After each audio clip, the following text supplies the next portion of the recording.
উলঙ্গ অবস্থায় আসছি, মাথা থেকে পা পর্যন্ত কিছুই নাই।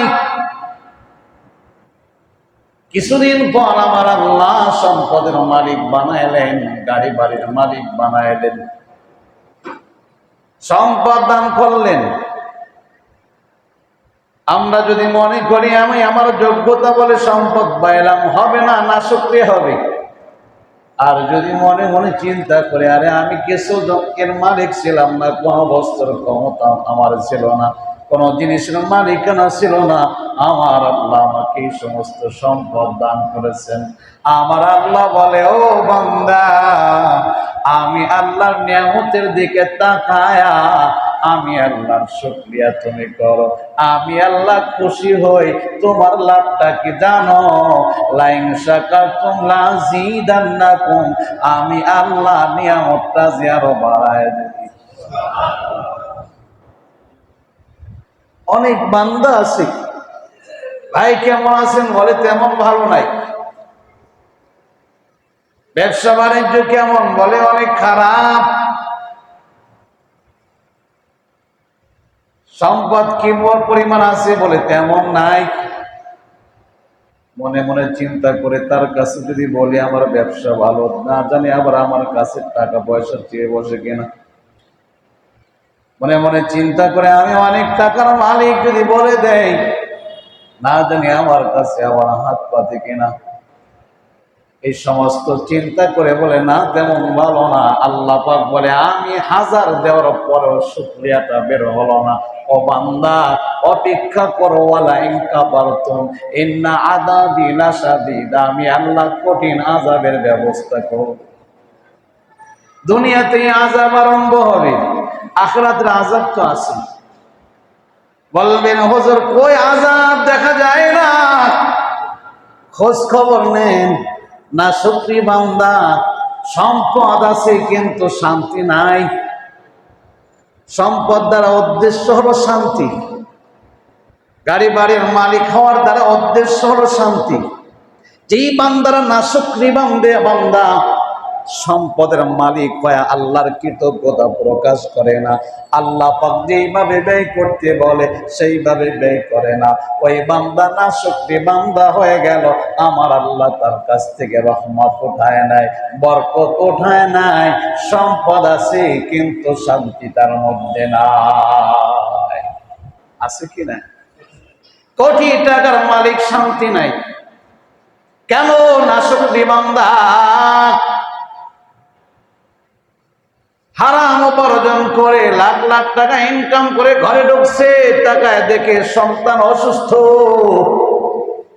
টাকা নিয়ে তো আসছিল শান্তি করবে, ঘরে এসে শান্তি নাই, সন্তানকে নিয়ে হাসপাতালে দৌড়াও। কোটি টাকা ইনকাম করে ঘরে আসলো, টাকায় দেখে বিবি ঘরে নাই। কোথায় গেছে বলে মহাব্বতের মানুষদেরকে নিয়ে ঘুরতে চলে গেছে, অমুকের সাথে বেড়াইতে গেছে। খেদমত করার মতো বিবি নাই, তাহলে টাকা দিয়ে কি লাভ হলো? শান্তির উপকরণ আছে, শান্তি নাই কেন? নাশুকরি বান্দা। আল্লাহর নবী রাহমাতাল লিল আলামিন বলে, আল্লাহ পাক যে নিয়ামত তোমাকে দান করছে, নিয়ামতটাকে নিয়ামত দাতার রেজমানদে অনুযায়ী ব্যয় করো, তাহলে নিয়ামত আমার আল্লাহ বাড়ায় দেবে। আর যদি রেজমানদে অনুযায়ী ব্যয় না করো, ও বান্দা, আমার আল্লাহ নিয়ামত ছিনিয়ে নিয়ে যাবে। শুধু তাই না, তোমাকে আযাবের সম্মুখীন করবে।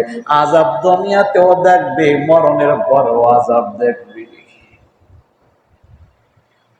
অনেক কাফের মুশরিক আমরা তাকায় দেখি কত শান্তিতে আছে, আসলে ঘরের মধ্যে তাকায় দেখবেন শান্তি নাই, ভিতরে ঢুকে দেখবেন শান্তি নাই। অনেক বন্ধু বলে হুজুর এই অশান্তি, ওই অশান্তি, সেই অশান্তি, অশান্তির কোনো শেষ নাই। শান্তি যদি পাইতে হয় শাকের বান্দা হওয়া লাগবে। আল্লাহ পাক দিয়েছে আলহামদুলিল্লাহ। ভাই কেমন আছেন? আলহামদুলিল্লাহ। ব্যবসা কেমন? আলহামদুলিল্লাহ। চাকরি কেমন? আলহামদুলিল্লাহ।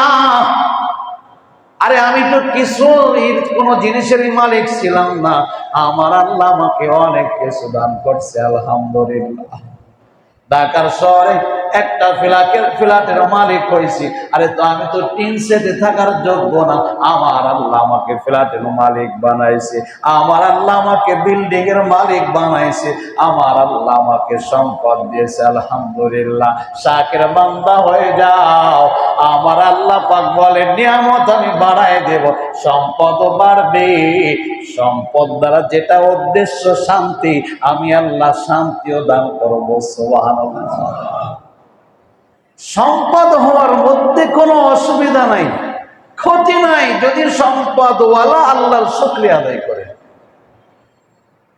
হযরত ওসমান গনি রাদিয়াল্লাহু তাআলা আনহু সম্পদওয়ালা, সাথে সাথে আল্লাহর শাকের বান্দা, সম্পদও আছে শান্তিও আছে, সম্পদও আছে শান্তিও আছে। আবার তাকায় দেখেন কত বান্দা সম্পদ আছে কিন্তু শান্তি নাই, অশান্তি। সম্পদ দ্বারা যেটা উদ্দেশ্য হাসিল হয় না, কারণের দিকে তাকান। আমার আল্লাহ পাক কত সম্পদ দান করলেন, তাফসীরের মধ্যে আসছে কারণের সম্পদ রাখার জন্য এতগুলো গোডাউন ছিল, যে গোডাউনের তালার চাবি বহন করতে 60টা খচ্চর লাগতো। গোডাউনের তালার চাবি বহন করতে 1-2টা খচ্চর না, 60টা খচ্চর তার চাবি বহন করতে লাগত। এই চাবি বহন করতে হলে একদল শক্তিশালী যুবক দরকার হয়েছে। এত সম্পদ আল্লাহ পাক দান করছে। পয়গম্বর মুসা আলাইহিস সালাম ডাক দিয়ে বলে, কারণ আল্লাহ পাক তোমাকে সম্পদ দিলেন, আল্লাহর রাস্তায় ব্যয় করো, যাকাত দাও। কারণ না শুকরি বান্দা বলে আল্লাহ কেন দেবে? ইন্নামা উতীতুহু আলা ইলমিন ইনদি, আমি আমার জ্ঞানের বলে সম্পদের মালিক হইছি। নাউযুবিল্লাহ। আরে আমি বড় শিক্ষিত, যার কারণে বড় চাকরি করি, সম্পদের মালিক। আমি বড় বুদ্ধিমান, যার কারণে সম্পদের মালিক। ইন্নামা উতীতুহু আলা ইলমিন ইনদি,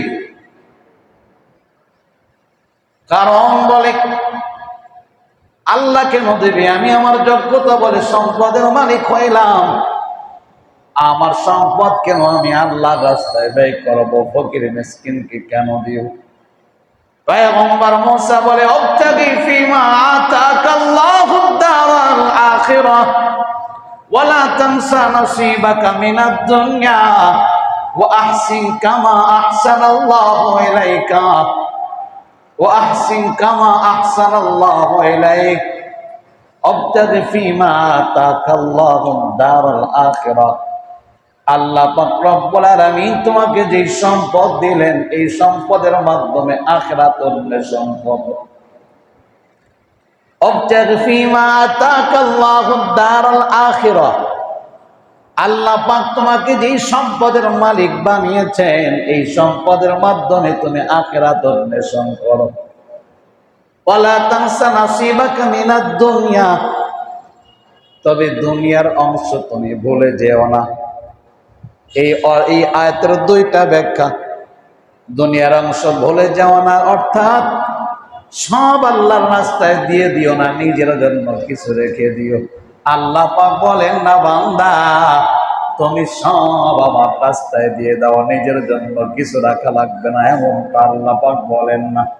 আল্লাহ পাক বলে 40 ভাগের 1 ভাগ আমার রাস্তায় দিয়ে দাও, শতকরা 2.5 টাকা।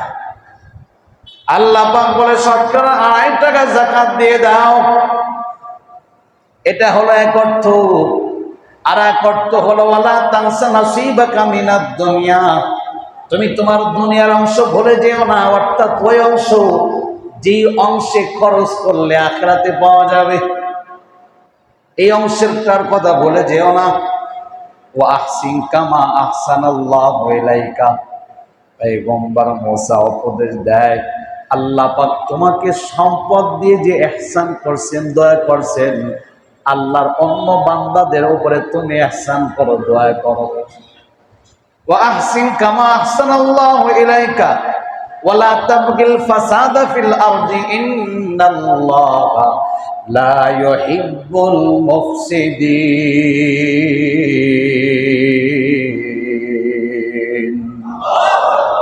আল্লাহর জমিনে ফাসাদ সৃষ্টি করিও না।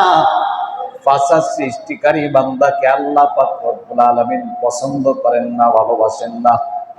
পয়গম্বর এত সুন্দর করে বোঝায়, কিন্তু কারণ বোঝে না। বলে কি বলো মুসা, আল্লাহ আমাকে সম্পদ দিয়েছেন? না না, আল্লাহ আমাকে দেন নাই, আমি আমার যোগ্যতা বলে সম্পদের মালিক হইছি। নাশুকরি বান্দা। পয়গম্বর মুসা আলাইহিস সালাতু ওয়াস সালাম আরো বোঝায়, কারণ নবীদের কাজ তো বোঝানো। কারণ বলে আমি তোমার কথা বুঝবো না। বলে না বুঝলে আমার বোঝাইতে হবে, কারণ আমার দায়িত্ব হলো তোমাকে বোঝানো। আমার আপনার নবী রাহমাতাল লিল আলামিন আবু জাহেলের কাছে 3000 বার কালিমার দাওয়াত নিয়ে গেলেন, সুবহানাল্লাহ। অথচ আল্লাহ পাক বলেন ওয়াসাওয়াউন আলাইহিম আনদারতাহুম আম লাম তুনদিরহুম লা ইউমিনুন। নবী, কাফেরদেরকে আপনি ভীতি প্রদর্শন করুন আর না করুন, তারা ঈমান আনবে না। আল্লাহ পাক আয়াতের মধ্যে জানায় দিলেন ওয়াসাওয়াউন আলাইহিম আনদারতাহুম আম লাম তুনজিরহুম লা ইউমিনুন।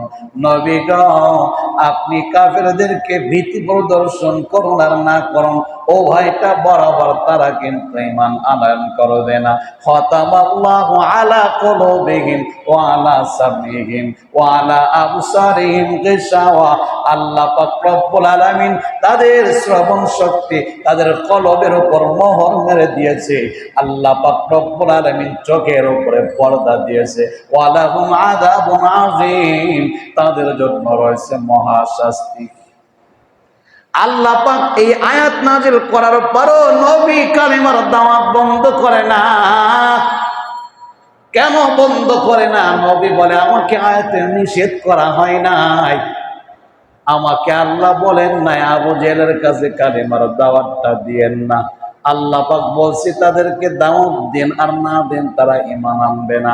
আমি নবীর দায়িত্ব হলো দাওয়াত দিতে থাকা, দাওয়াত দিতে থাকা, দাওয়াত দিতে থাকা। আমি আমার দায়িত্ব মরণ পর্যন্ত পালন করে যাব। ঈমান আনা না আনা এটা আমার বিষয় না, এটা তার বিষয়। সুবহানাল্লাহ। কত বান্দা উলামা ইকরামের দুশমনি করে কি করে না? উলামা ইকরাম জানে এই বান্দা আমার দুশমনি করে, তারপরেও রাগ করে বসে থাকে না, তাকে দ্বীনের দাওয়াত দেয়। কেন? উলামা ইকরাম বোঝে ওই বান্দা আমার দুশমনি করে, সে তো অবুঝ বোঝে না, আমি তো বুঝমান, কেন তাকে দাওয়াত দেওয়া থেকে ফেরত চলে আসব। আমার ওই ও বান্দা জাহান্নামের দিকে চলে যাইতেছে, দেখি আর একটু বোঝায়, দেখি পথে আসে কিনা, আর একটু বোঝায় দেখি লাইনে আসে কিনা। ওলামা ইকরাম ডাক করে বসে থাকে না, ওলামা ইকরামের দুশমনি করলো, দুশমনকে ওলামা ইকরাম বোঝানোর চেষ্টা করে, ঠিক কিনা? এটা নবীদের কাজ ছিল, ওলামা ইকরাম নবীদের কাজ অনুসরণ করে। পয়গম্বর মুসা অনেক বোঝাইলেন, কারণ উল্টা রিঅ্যাকশন। মুসা আলাইহিস সালাতু ওয়াস সালামকে বলে ও মুসা, তোমার অনুসারী আছে, আমার অনুসারী আছে, কি মনে করছো তুমি? খালি তুমি আর তোমার কর্তৃত্ব আছে, আমার কি নাই? ফাখরাজা আলা কওমিহি ফি জিনাতি। কারণ একটা বাহিনী তৈরি করলো, অনেক সুন্দর দামি দামি পোশাক তাদেরকে পরাইলো, সাজসজ্জা গ্রহণ করে মুসা এবং তার উম্মতদের সামনে দিয়ে যায় আর বলে মুসা তাকায় দেখো আমার দল কত সুন্দর, আমার বাহিনী কত সুন্দর, আমার অনুসারী যারা হয় তাদেরকে আমি কত টাকা পয়সা দেই, কত সম্পদ দেয়, দেখে দেখো। ফাখরাজা আলা কওমিহি ফি জিনাতি। এই হালাত দেখে কিছু দুর্বল ইমানদার ছিল, দুর্বল ইমানরা বলতে থাকে ইয়া লাইতালানা মিসলা মা উতিয়া কারুন। হাই হাই, কারণ কি যে সম্পদ দেওয়া হলো এটা যদি আমাদেরকে দেওয়া হয়তো কতই না ভালো হতো। কিন্তু যারা জ্ঞানী তারা বলে ওয়াইলাকুম সাওয়াবুল্লাহি খায়রুল লিমান আমান ওয়া আমিলা সালিহা ওয়া লা ইলাকা